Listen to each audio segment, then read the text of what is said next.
மேடையில் அமர்ந்திருக்கும் இந்த ஆடியோ ரிலீஸுக்கு வந்திருக்கும் எழுச்சி தமிழர் திரு திருமாவளவன் அவர்களே, திரு ராஜேஷ் அவர்களே மற்றும் இயக்குனர் தங்கமணி அவர்களே, பாடலாசிரியர் அவர்களே, இங்கு அமர்ந்திருக்கும் அனைவருக்கும் என் முதற்கண் வணக்கம். பத்திரிகை ஊடக நண்பர்களுக்கும் என் வணக்கம். இந்த திரைப்படத்தை பற்றி சொல்லணுன்னா, இப்போ பார்த்தா பிரமிப்பாக இருக்குது. பாடல்கள் அவ்வளோ இனிமையாக இருக்குது. அதாவது எடுக்கும்போது எனக்கு நமக்கு தெரியல, படமும் நம்ம தமிழ் கலாச்சாரத்தை அதை சொல்கிற மாதிரி இருக்குது. இப்போ வர படங்கள்லாம் நீங்களே பார்க்குறீங்க. ஏன்னா பாடல்கள்லாம் அதனோட கருத்தே இல்லை. இப்போ 50 வருஷம் 60 வருஷம் பாடல் கூட அந்த இனிமை இருக்குது அந்த லிரிக்ஸ்க்கு. இப்போல்லாம் இன்ஸ்ட்ருமெண்டல் டாமினேஷன் தான் நிறையா இருக்குது. அது ஒன்றும் சொல்ல, இந்த காலத்து யங்ஸ்டர்ஸுக்கு பிடிக்குதுன்னு சொல்லி எடுக்கிறாங்க, அதை நம்ம ஒன்றும் சொல்ல முடியாது.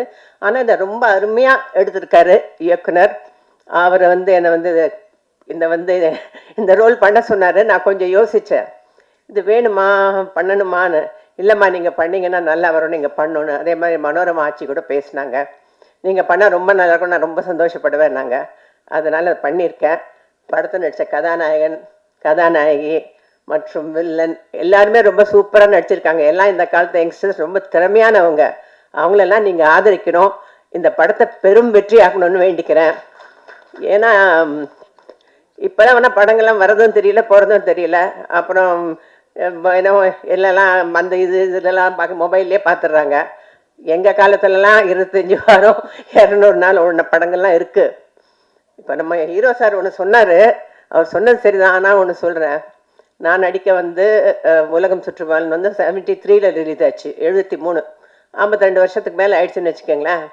இப்போ சொன்னார், என்னை இப்படி குதிக்க சொன்னாங்க, அப்படி குதிக்க சொன்னாங்க. இது ஒரே ஒரு சின்ன இது சொல்கிறேன். காஷ்மீரில் ஷூட்டிங். திரு NT ராமாராவ் அவர்கள் தான் கதாநாயகர்.